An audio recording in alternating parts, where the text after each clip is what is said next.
नमस्ते दोस्तों, मैं हूं सांस्कृतिक मनुष्य जो उपस्थित हूं 10th MP बोर्ड की संस्कृत का पाठ 8 लेकर, जिसका नाम है सद्वृत्तम। इसका अर्थ होता है सज्जनों का आचरण या अच्छा आचरण। इस पाठ को समझने के लिए और अच्छे आचरणों को जानने के लिए वीडियो को अंत तक जरूर देखें। तो चलिए अब बिना किसी देरी के आरंभ करते हैं। इस पाठ को समझने से पहले हम पाठ का परिचय जान लेते हैं, जिसमें कहा है कि आयुर्वेद न केवल विशेष प्रकार की चिकित्सा पद्धति है बल्कि जीवन दर्शन भी है। आयुर्वेद में बताए गए सिद्धांत जीवन शैली को भी प्रकट करते हैं। आयुर्वेद के उपदेश के अनुसार आचरण करके मनुष्य इस लोक में स्वास्थ्य लाभ लेकर अंत में मोक्ष प्राप्त कर सकता है। इसलिए स्वास्थ्य शिक्षा के लिए चरक संहिता के इंद्रियोपक्रम में कहे गए सद्व्रत का वर्णन इस पाठ में दिया गया है। तो चलिए अब पाठ को समझते हैं, जिसमें कहा है कि अपना कल्याण चाहने वाले सभी मनुष्यों को हमेशा अपनी स्मरण शक्ति को जागरूक रखते हुए सभी शुभ आचरणों का व्यवहार करना चाहिए, क्योंकि शुभ आचरण का पालन करते हुए मनुष्य एक साथ दो संपत्तियां प्राप्त करता है, निरोगिता और इंद्रियों पर विजय। आगे उन शुभ आचरणों के बारे में बताया गया है, जैसे देवता, गाय, गुरु, वृद्ध, सिद्ध पुरुष और आचार्य का सम्मान करना चाहिए, झूठ नहीं बोलना चाहिए, दूसरों का धन नहीं लेना चाहिए,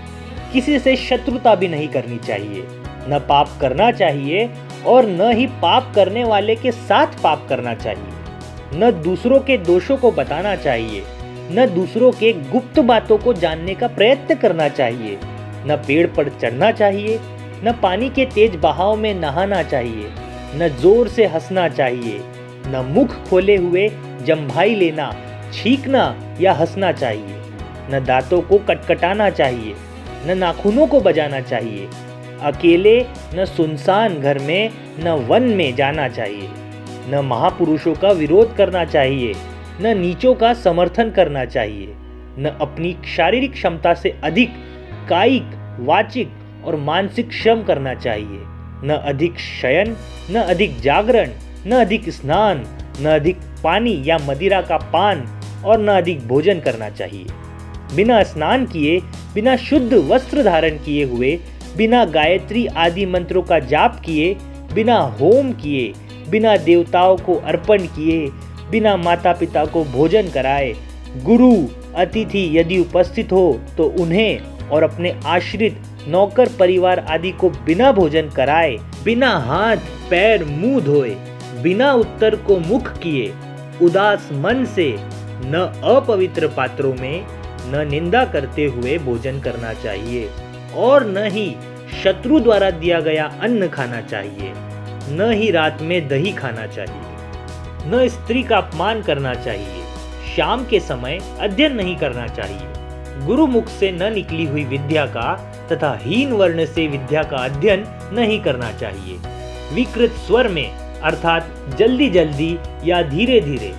ऊंचे स्वर में या नीचे स्वर में उच्चारण करते हुए अध्ययन नहीं करना चाहिए, अधिक समय व्यर्थ नहीं करना चाहिए, शास्त्र के, स्वयं के या किसी संस्था के नियमों को भंग नहीं करना चाहिए, रात्रि में अपरिचित स्थान पर भ्रमण नहीं करना चाहिए, शाम के समय भोजन और शयन भी नहीं करना चाहिए, बालक, वृद्ध, लोभी, मूर्ख और निंदित व्यक्तियों के साथ मित्रता नहीं करनी चाहिए,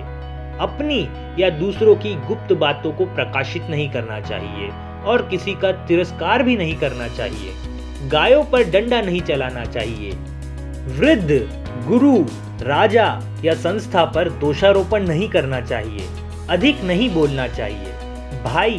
प्रेम करने वाले, आपत्ति काल में सहायता करने वाले तथा अपनी गुप्त बातें जानने वाले व्यक्तियों को अपने घर या संपर्क से अलग नहीं करना चाहिए, धैर्य नहीं छोड़ना चाहिए, उद्दंड मन वाला नहीं बनना चाहिए, निजी व्यक्तियों पर संदेह नहीं करना चाहिए, अकेले सुखी होने की चेष्टा भी नहीं करनी चाहिए, दुखदायी आचार विचार वाला भी नहीं बनना चाहिए, सभी पर विश्वास नहीं करना चाहिए और सभी पर संदेह भी नहीं करना चाहिए, सर्वदा सोच विचार में भी नहीं रहना चाहिए, कार्य करने का समय व्यर्थ नहीं बिताना चाहिए, चंचल मन को अच्छे विचारों में लगाना चाहिए, अधिक देरी से कार्य नहीं करना चाहिए। क्रोध या हर्ष के वश में होकर कोई भी कार्य नहीं करना चाहिए। शोक के वशीभूत भी नहीं होना चाहिए। कार्य की सिद्धि हो जाने पर अत्यंत प्रसन्नता तथा कार्य की असफलता होने पर अधिक दुख व्यक्त नहीं करना चाहिए। किसी की बार बार निंदा भी नहीं करनी चाहिए। ब्रह्मचर्य, ज्ञान, दान, मित्रता, दया, हर्ष, उपेक्षा और शांति इन क्रियाओं में तत्पर रहना चाहिए। जो व्यक्ति यहाँ बताए हुए स्वस्थ व्रत का विधि पूर्वक पालन करता है वह 100 वर्ष की रोग रहित आयु से पृथक नहीं होता।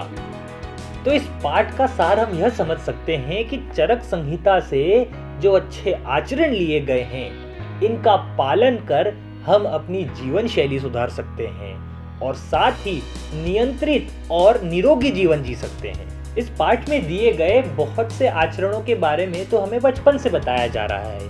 और हमें यह प्रयास करना चाहिए कि इस पाठ में से कुछ थोड़े बहुत ही सही हमें आचरणों का पालन करना चाहिए। क्या पता हमारी जीवन शैली ही सुधर जाए। और आपको हमारा वीडियो कैसा लगा हमें कमेंट बॉक्स में ज़रूर बताएं और वीडियो को लाइक और शेयर कर ही दीजिए। धन्यवाद।